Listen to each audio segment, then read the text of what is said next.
Hari Om, everyone.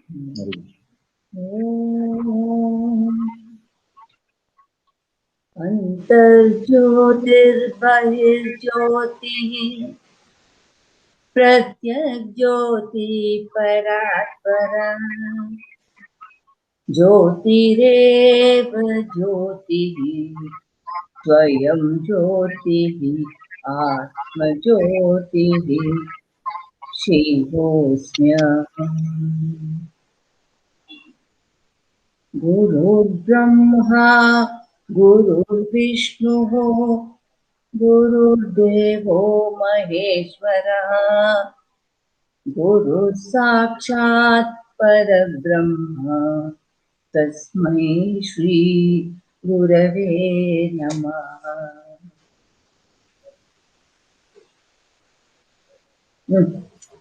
Narayan समारंभात् Shankaracharya मध्यमाम् अस्मत् आचार्य पर्यन्तां वन्दे गुरु परम्पराम् सदाशिवा समारंभात् शंकराचार्य मध्यमाम् अस्मत् आचार्य पर्यन्तां वन्दे गुरु परम्पराम्.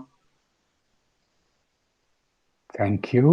With prostrations to all the gurus in the lineage and our prostrations to Prabhuji, let's begin today's session. Today, we will be covering day 10 and day 11.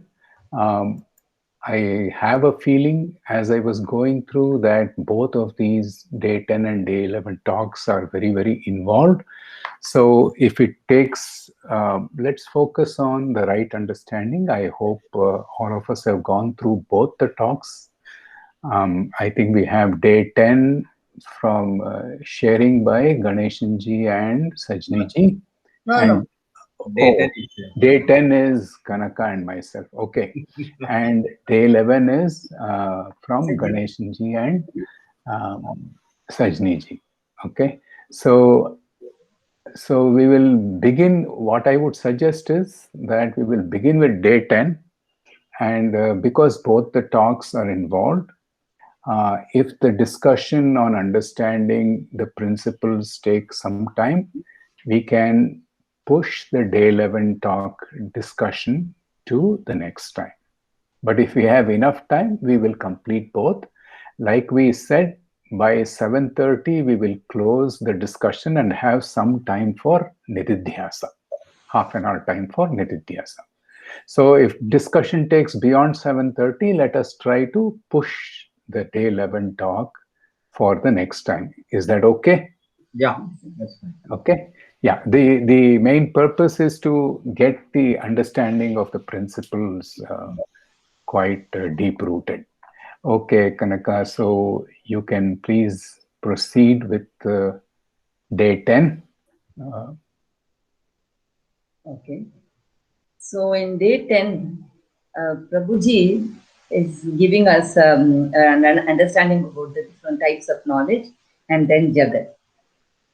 And after eliminating all that I am not, like the three bodies, the three states of consciousness, and then the five koshas, I understand that firstly, I am existence. And I am existence in the past, present, and future, because existence cannot become non-existence. Then secondly, I am awareness. Awareness, because that is the property of all sentient beings. And thirdly, I am bliss, Ananda, which is Ananta. So I am the subject always, and every other thing, all other things, including my body, is the object. So my nature is unlimited, infinite bliss, and that is the unconditional I. And it is a direct intuitive knowledge. So now we come to the types of knowledge. The first type being direct knowledge, that is This is called pratyaksha. And this we gain through our senses. What we see, we know. What we hear, we know, etc. The next one is the indirect knowledge. In this, the first one is anumana, that is by inference. The very common example is that if we see smoke, we infer that there should be fire. And many of the scientific experiments also, we infer so many things and then get the knowledge. And the second type of indirect knowledge is paroksha. And this we gain this knowledge from some outside source like a guru or books or lectures or, of this type. Then the next, aparoksha. This knowledge about myself is independent of anything else. It's totally independent and it is self-luminous, intuitive, direct knowledge from within. It is Satchit Ananda or Brahman. But we don't know this in our routine life. We don't know this because we always cling to non-reality. And that is suffering. What we see the pointer and miss the pointer. I would just like to show an example here. Like in a English comedy serial, the teacher asks, "What is this?" So the student says, "This is a pencil." Then the teacher says, "What is this?" He says, "This is a finger." Then she says, "What is this?" Then he says, "This is your other hand." So everywhere that the student is listening, what is exactly being pointed. Then, uh,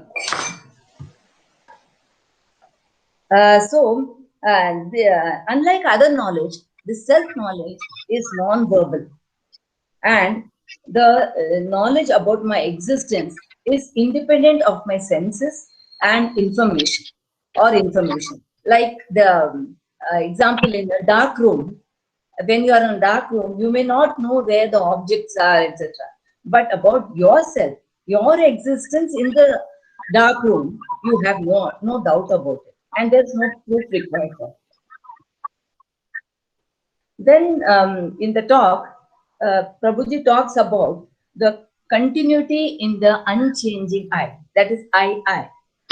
There is continuity in that, but not in the experience. In an experience, there is no continuity. The unchanging I in all experiences is Atma. Next, he says to come out of the of our clinging to the non-reality, we have to unite with reality. That is Viyoga by yoga. And for example, Bhakti Yoga helps us to come out of emotional problems, and Jnana Yoga helps us to come out of wrong understanding. Next, we talk about Jagat. Jayati Gacchati iti Jagat. That is, it is born and gone. It disappears. Now, Vedanta says that you see the world in the world waking state. And religion says that this changing world was created by the changeless Ishvara, that is God. Now, rishis say that this world, that is Prapancha, is made up of 24 elements. They are the 5 Panchabhutas elements: Akasha, Vayu, Agni, Jala, and Prithvi. And then the 5 sense organs, the 5 organs of action, the 5 pranas, and the 4 aspects of the mind: Manas, Buddhi, Ahankara, and Chitta. So all put together 24. Now all these are part of the world. So I or you or anybody, all of us are we are part of the world, but we cannot be separated from it. Now, the world appears from Brahman, is maintained by Brahman, and it dissolves in Brahman. And this Brahman is also known as Brihat, that is infinite.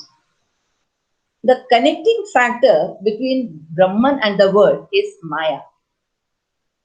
This Brahman projects the world like a spider spinning its web by its own saliva.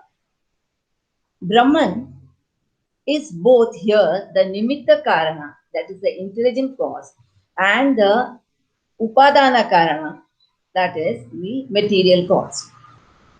Brahman projects the world due to Maya, causing appearances. Now, all these appearances are unreal, but the existence behind these appearances is real. And I know this because of my awareness, which is again the infinite Brahman. So, every appearance is consciousness. And finally, this awareness is purely subjective. My awareness is not your awareness or anybody else's awareness. Each one has their own awareness. So, this is all about day 10 talk. Wow, wonderful. So beautifully put, yoga, viyoga, the cause of the world, the five elements, and then the Brahman, all of that so very well, neatly put. Any questions for Kanaka? Thank you so much. It was very nice. Thank you. So any discussion you would like to have, because we will change this mode today. Instead of having the discussion at the end of both the talks, we will have discussion at the end of each talk. Actually, you have covered very well. I mean, you started talking about how first we understand the three states, we are beyond the three states, then we are beyond the five koshas, and we are beyond the three bodies. Then now it is time for us to understand what the world is and who I am. So that is and then you went on to actually describe clearly the understanding of the teachings outlined in day 10 talk about the creation, how the world appeared, creation plus the five elements that is there, and the constituents of the world, the 24 elements of the world. So beautifully put. Only one subtle point, Brahman doesn't project, Kanaka. It is the Maya that projects. Yeah. But only thing is, Maya cannot be separated from Brahman. Because Maya is the power of Brahman only. Okay, so if we look at Brahman as the absolute, Brahman does nothing, participates in nothing. The very presence makes things happen because of the power of Brahman called Maya Shakti. Okay, so the projection happens by Maya. From Maya, not from Brahman. That's the only subtle thing that I gathered, but otherwise, rest of it is all excellently put. And then I, just for the purposes of initiating a discussion, I would like to just have somebody keep tab of time. We will close at 7:30 so that we can have Nididhyasa from 7:30 to 8. Okay. We have another 30 minutes. We have another 30 minutes. Okay, 35 minutes according to this. Is it right? Yeah. Yes. Okay, 6:55 it is. So anyway, so we will. So here is one thing. When we understand reality very, very in full conviction, we get released of one thing. What is it? Or in other words, an alternate way of putting that question is, what does sticking to unreality do to us? Suffering. Suffering. Okay. Right. So when we understand reality, we are released from suffering. It is in a one-time understanding or many times? How many times should do you repeat I am Ganeshan?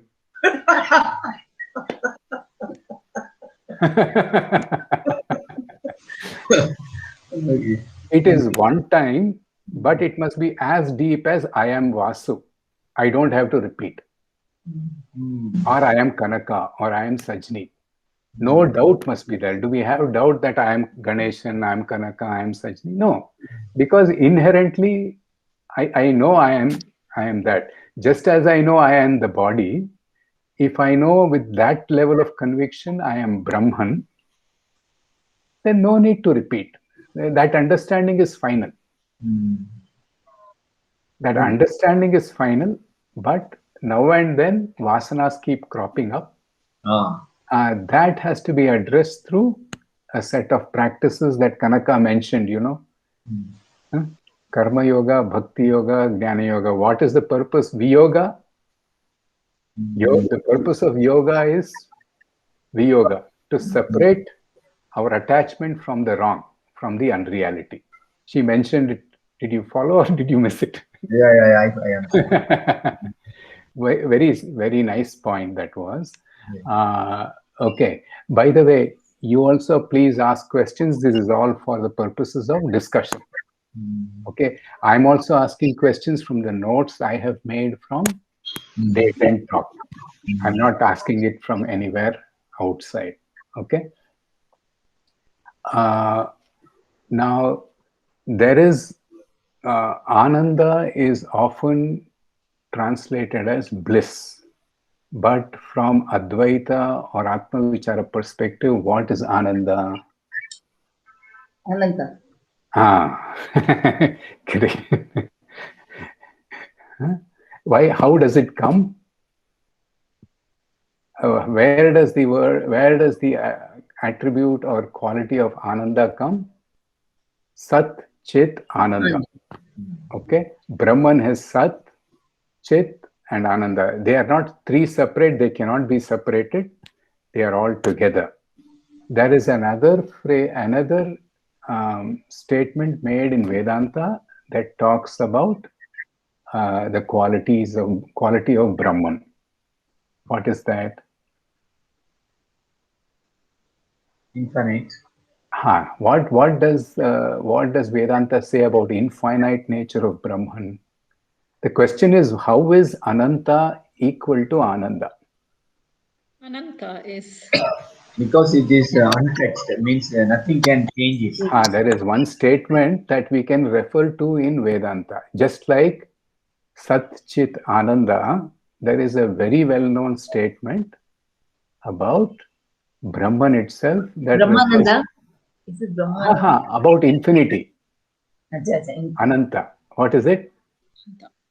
Satyam, Jnanam, Anantam Brahma. Sat is Satyam, Chit is Jnana, Ananta is Ananda. They correlate, right? Why is Ananta Ananda? Prabhuji has nicely mentioned it in the talk, I think in the last talk, in day 9 talk, even in day 10 he's mentioned it. Is it happiness? No. It is bliss. It is not bliss. The object. But bliss also comes and goes. But what is the nature of bliss? Deep sleep. When we are in deep sleep, no thoughts. So then there is the clue there also. No thoughts. I am bliss. I am bliss. Correct. So, and since I am Brahman, why is bliss correlated to Ananda, correlated to infinity. Why not? See, it is full. Sajini also said it.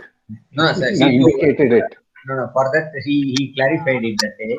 That sleep, it's only a reflected consciousness, and the bliss is only limited. Limited. So why is it infinite? Because that is the nature of that. Because we are that. We are that. We are that. To it, we are always in that state, and that is bliss. But when we are in sleep, we come out of it and we come back to our limited consciousness. Limited consciousness. We are not in bliss when we feel limited. Actually, we are inherently infinite, but we feel limited. But there is one more thing. In infinity, is there any other?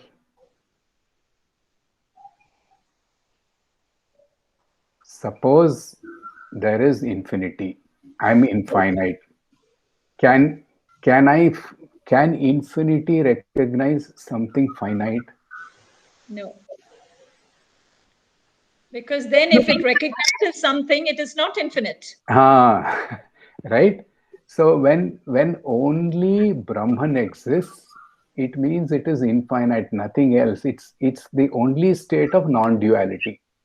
Right. So the moment duality comes in, that means even one thought comes in, bliss is broken. That is why bliss is broken as soon as we wake up. Yes. Ganeshan and Kanaka are not Ganesh, right? No, bliss. No, see, bliss in deep sleep state also. It's not 100% bliss. Please explain that. Bliss is not 100%. Because you are living with your conditioned, sleep. You are still not liberated totally in the sleep. Who is not liberated? Ignorant state. There is a causal body and an ignorant state. So who is ignorant? Who is ignorant? I am myself. I am ignorant. No. You please. Okay. Refer to this deep sleep state. Okay, and refer to the three states, Ganeshanji. Okay. There is a waking person, individual. There is a dream individual, and there is a sleeping entity. Okay, they are called Vishwa, then Taijasa and Prajna, right? Yeah. Now, is Prajna ignorant? Only Prajna is there in deep sleep, nothing else. Ignorance is for whom? For whom is the teaching of Vedanta? Is it for the sleeping person? No, it is for the waking person. So who is ignorant? Waking person. Waking person. So when in sleep, the experience is full. While dreaming, the dream is real. So the teaching of Vedanta is for the waking Jiva, which is the Vishwa, right? Yeah. And that is because that thinks that the waking person thinks the dreaming person is different and the sleeping person is different. In reality, are there three people going through the three states or only one entity? Only one entity. So the ignorance is for whom? For the waking person. So actually in the deep sleep, the sleeping entity is not ignorant. The waking entity is ignorant that the deep sleep entity is also a reflection of the witness. I am also the waking person. I am also a reflection of witness. And the dreaming entity, Prajna, is also an reflection of witness. That is why... Taijasa, the dreaming entity, Taijasa. Right? That is why if we address the waking entity, the other two limitations are resolved. Vedanta doesn't address the sleeping state or the dreaming state. It is pointing us to those two states to show us the limitation, or to show us the ajnana of the waking entity. So the person in the waker is the limit, has the limitation. Because of ajnana, avidya of, he has imposed self-imposed limitation, like self-imposed exile people go into, no? Yeah. Right? That is why it is there. And then there is the Brahman, or the I, is infinite. Where does the limitation come from? The mind. From one aspect. It is mentioned both in the last talk and this talk, in the teaching, it is mentioned. Ego. There is one property that we all have, by which we feel limited. It is called the upadhi, right? Upadhi. Yes. Upadhi. Upadhi is translated as either the conditioning or the instrument. Okay. Usually, and what does conditioning do? There is one important. Excuse me, upadhi does not mean conditioning. Yeah, it does. In some places, it's used as instrument also, but in the teaching here, it is. It's mainly. Let's take it as the conditioning. And what does the conditioning do?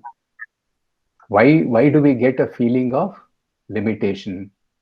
Conditioning does something, and there's a word, and it's been told several times, and this is important for us to understand. Oh, that one, this one. Not awareness.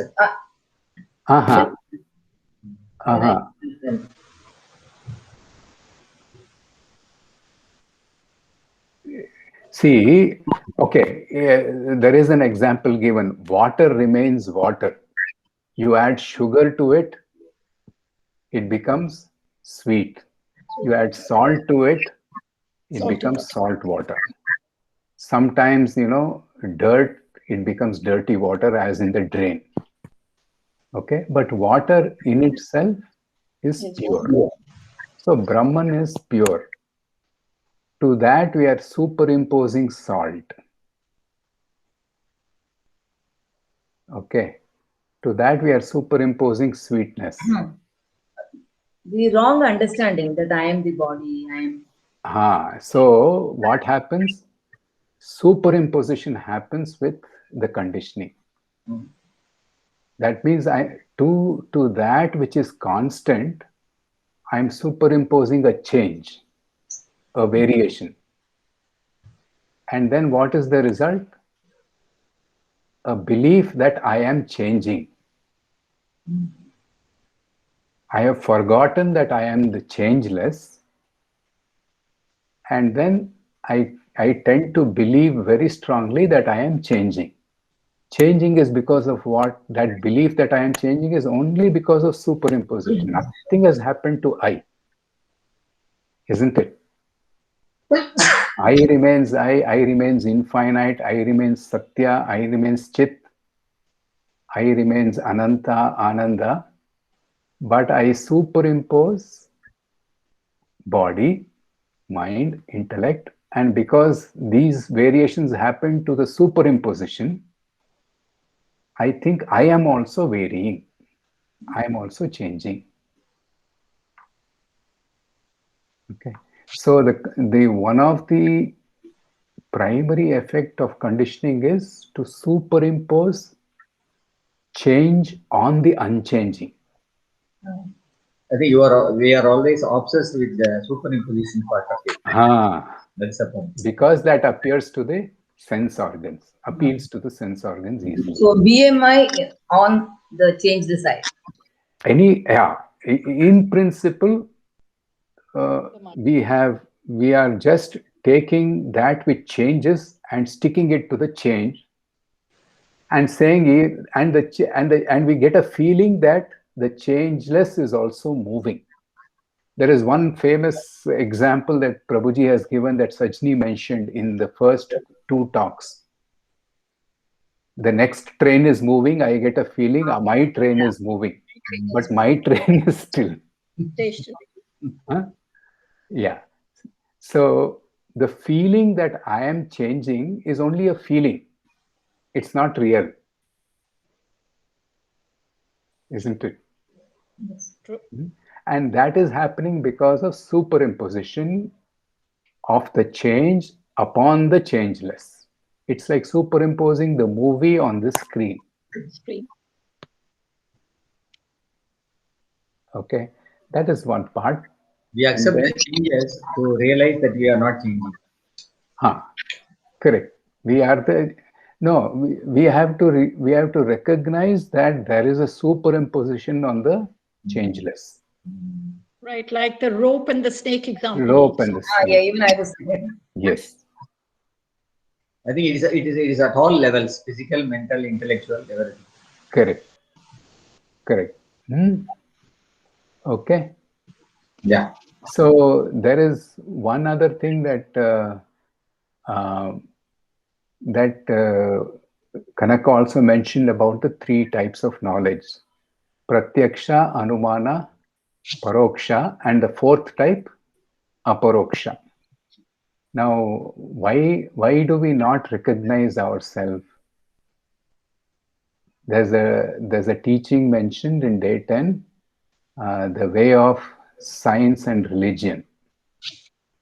Does science and religion, what type of knowledge can it provide us with? It's only giving objective knowledge. In terms of these definitions, how is it?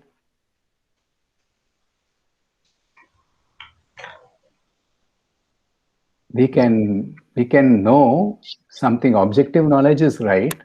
How can we know objective knowledge? Through pratyaksha or through the sense organs. Yeah. Okay, or through the instruments in science. Okay, and then through anumana or inference. Okay, I have not gone to Himalayas. Okay, I have read it I've seen the picture, so I know this is the Himalayas. I see the picture, it is through inference. Then paroksha is, I have not seen or heard about it, but my friend has gone there. He tells Himalaya is beautiful. I believe him because I trust him in his words. Okay, that is about science, right? Science can give only pratyaksha, pramana, anumana pramana, and paroksha pramana, right? Scientist says there is an atom. I have not seen the atom, but I believe that matter is composed of atom, which is protons, electrons, and neutrons. That is paroksha. For religion also, it is the same thing, isn't it? Religion says God created the world. So it is paroksha. Somebody has said it, we believe out of trust. Now, both of these, but when it comes to our own existence, or the same question of God or I, how does spirituality establish a deeper conviction in us?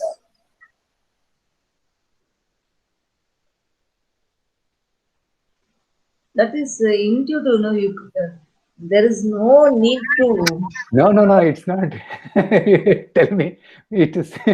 We No, know we exist. What is the question? What is it? Okay, the same question about God. Yeah. That religion asks us to believe. Yes. Or it doesn't. It says God created the world. All powerful, omnipotent God created the world. Okay, and we believe it based on trust of some religious book or leader. Okay, but that is still a second-hand knowledge. Now, how do we? How does Vedanta help you to gain first-hand knowledge of this?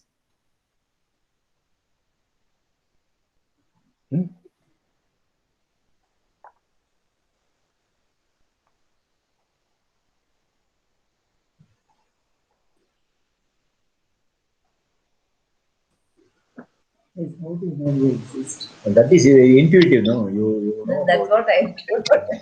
Intuitive, is it? It is intuitive, but it's a direct knowledge, meaning it's an intuitive knowledge, correct? But how? Because the Shastras and all How tell will us you? all these Tattvamasi, all the Mahavakyas Then are it will told be a to belief. us. Does Vedanta ask you to believe that? You No, experiment on it's yourself. pointing out to something that you have to recognize, and you get a firm conviction. See, Vedanta is about pointing to the self and we recognizing the self, isn't it? Yes. So what is being said in the teaching of day 10? It is a non-verbal knowledge. That's what it is. If it is non-verbal Knowledge. I think Kanaka mentioned it. One point Kanaka mentioned it. She's forgotten. That No. In the very beginning. That is, I eliminate all other things. No? Correct. Yeah. I was born. Okay. Before I was born, did I exist? I exist in the past, present, and future. That's what it means. We have always been existing. Before I was born, was existence there? I was there as existence. After I pass away, existence will continue. Yes. Right? Now, what do we see of the world? What do we see of the world? Only change. Change. Yeah. What is at the substratum of all these changes? Changeless is Changeless. So I know all the changes. So I'm able to observe all the changes. So that means I am infinite. I am God. They say there are three parts to it, right?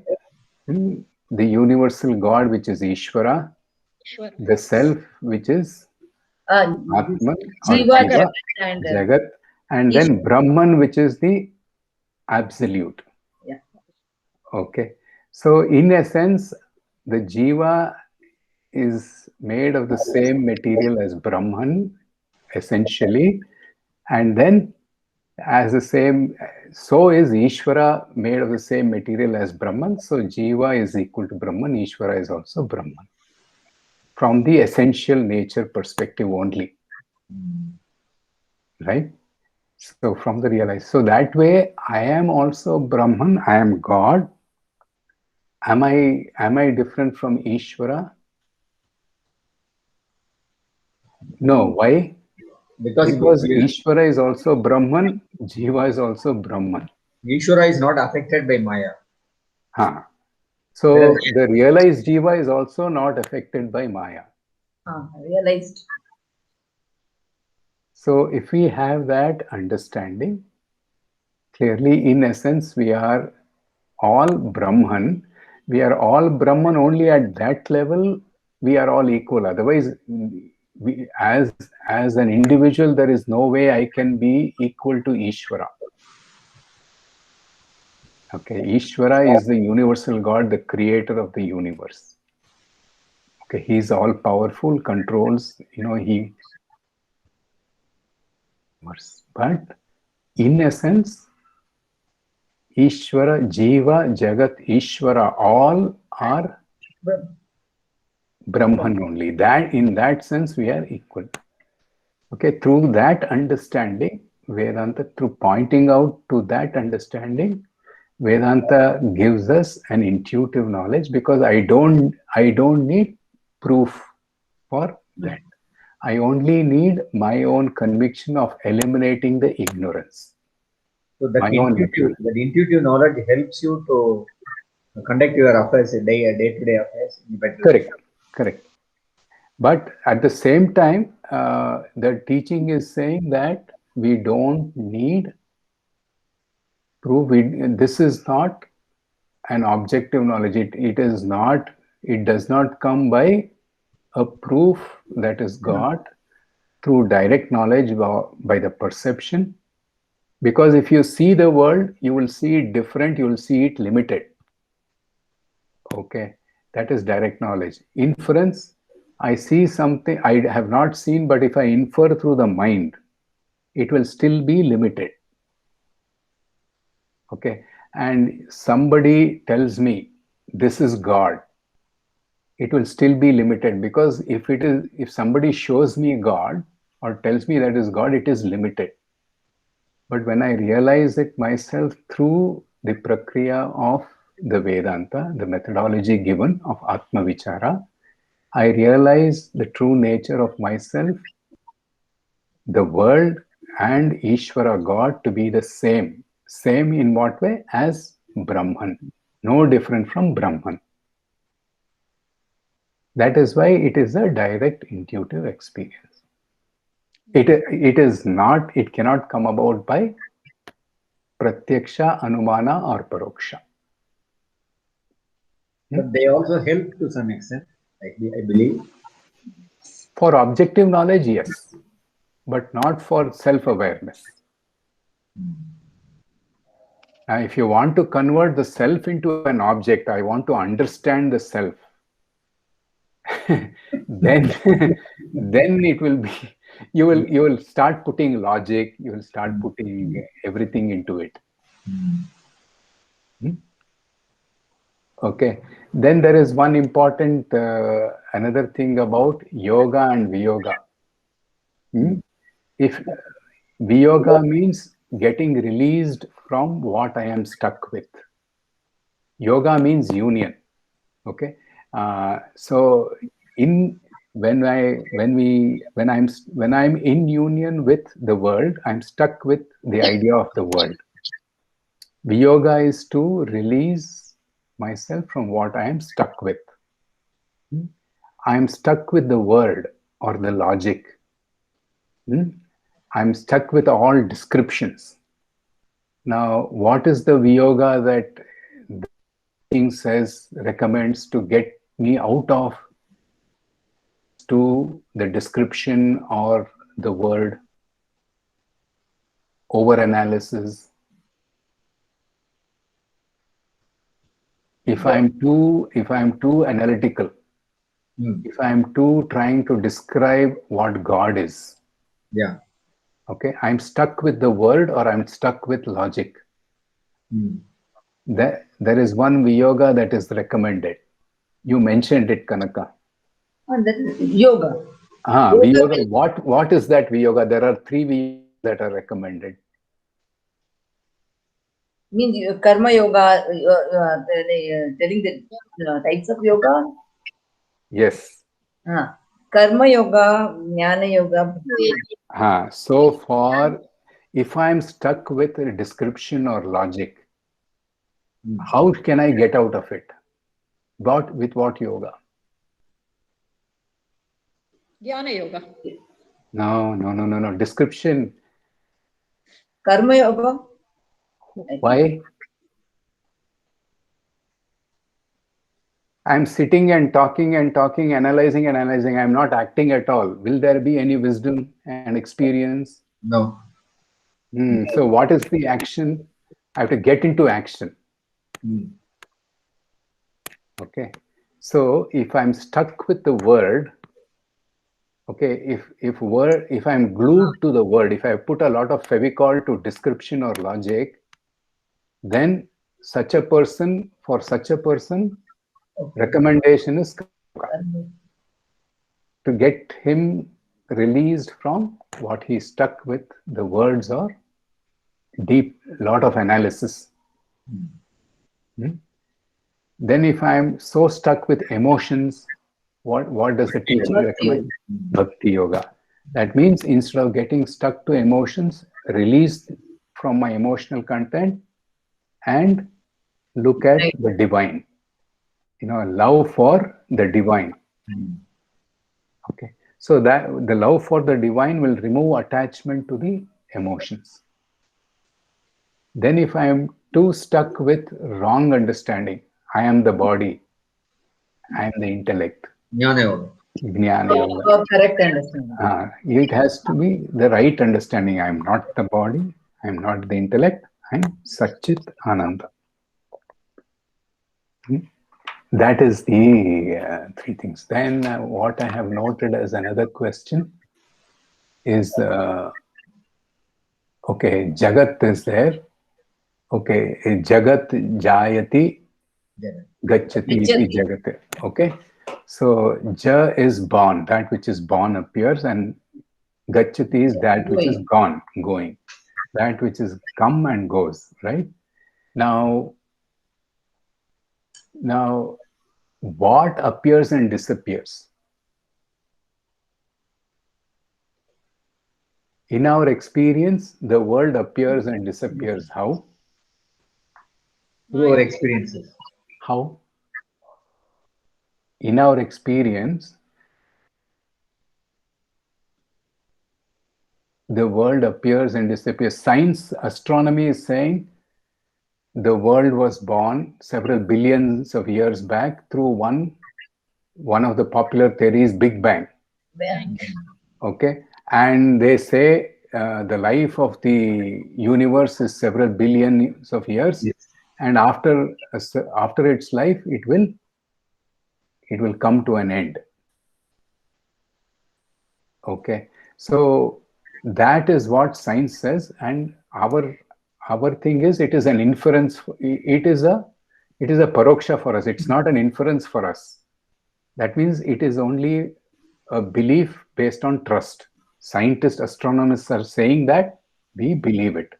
For the scientist, it is an inference. He will do all the calculation and say he'll go and take one stone and determine the age based on certain principles. And for him, it's an inference. Okay. The science says world was born and world will get dissolved one day. Okay. But what does Vedanta say? Jagat. That is when you are in the waking state, it appears. And when you are out of that state, it disappears. So, according to Vedanta, it's pointing out that in the waking state, your objective world appears. In the dream state, your dream world appears. In the deep sleep state, everything dissolves into the seed condition. And then again in the waking state, it appears. Now, is that your direct experience, intuitive experience, or is it an inference or a belief?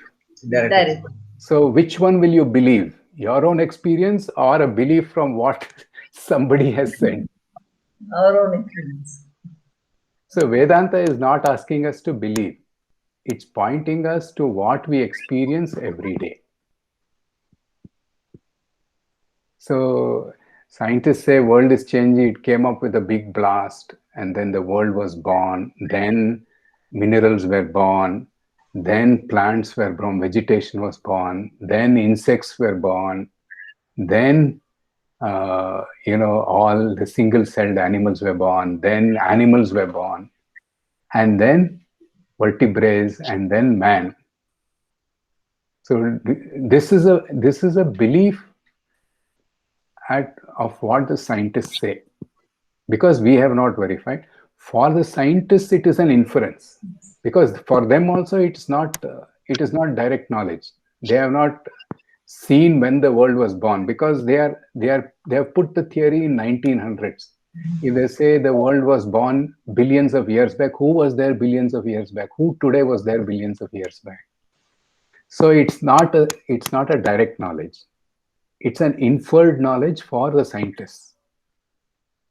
And it is a trust for us in the words of a scientist, according to science. But according to Vedanta, is it a trust? No, it is direct knowledge. Examine our own waking state, dream state, deep sleep state, and then you decide directly within our intuitive experience whether the world is changing or constant? I just want to remind you about the time. Okay. All right. 7:29. 2 minutes left. Yes. Okay. Okay. Good. So that is fine. I think that's what that. So the only thing is in the teaching of day 10, they're saying Vedanta doesn't depend on borrowed knowledge. It's about direct knowledge as meaning intuitive experience, Your own experiential awareness. knowledge, our own experiential knowledge. Okay, the rest of it is thing.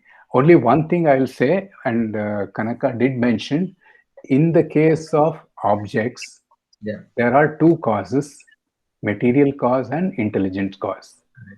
Okay, Upadana Karana, which is the material cause, and then Nimitta Karana, which is the intelligent cause. If we, for a mobile to come, there must be a Upadana Karana. Or the typical example is, for the pot to be made, there is a mud and there is a potter.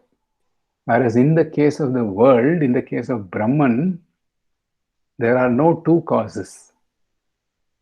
The Upadana and the Nimitta Karana, the material cause and the intelligent cause, is Maya only, the power of Brahman. So in case of spider. In case of spider. The thing is, where will Brahman go to get earth, fire and water? Where will he search for to make the world? 5 elements, if we agree that the world is made up of 5 elements, where will Brahman go to get the 5 elements to put it together? To make a mobile, we can put together plastic, IC components, screen, everything, battery, and we can put it together. It's manufactured. There's a material cause. But to make the world, where will Brahman go? He cannot go anywhere because there is nothing outside of him. So in that case, like the spider weaving its web from its own saliva, the world is created from Brahman alone, both as material cause and as the intelligent cause. Okay? Yeah. So we will stop here. I think we will continue the day 11 next time. Okay? Yeah. Yeah, this was better because we really went into the depth of it. Yes. Okay. So nice. I think we also said let's do Nididhyasa every time instead of doing it separately. So let's focus on Nididhyasa.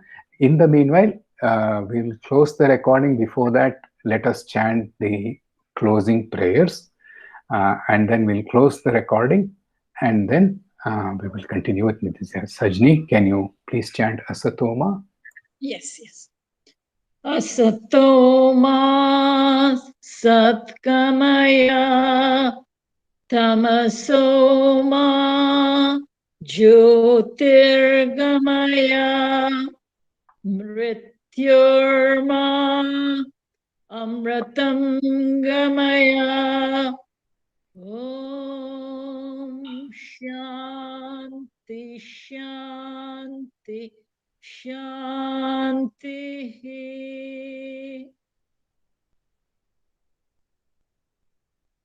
I am not the body. I am not the mind. I am not the intellect. I am supreme consciousness. I am Shivosmyaham.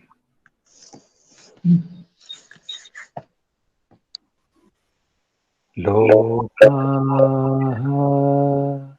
samastaha sukhino bhavantu. Lokaha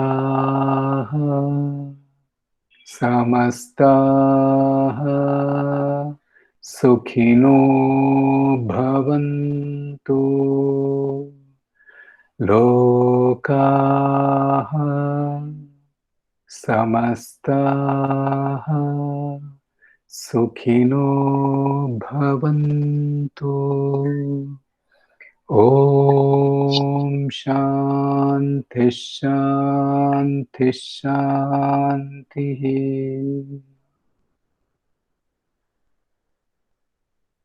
Let's chant Mrityunjaya mantra 3 times to help all the people who are suffering from COVID. Let people get timely treatment. Let everyone be healed of COVID in the country. Let the earth be a healthy place to live in for all beings. Om Triambakam Yajamahe Sugandhim Pushtivardhanam Urvarukamiva Bandhanan Mrityormukshiyamamritaat. Om Triambakam Yajamahe Sugandhim Pushtivardhanam Urvarukamiva Bandhanan Mrityormukshiyamamritaat. Om Triambakam Yajamahe Sugandhim Pushtivardhanam Urvarukamiva Bandhanan Mrityormukshiyamamritaat. Om Shanti Shanti Shanti.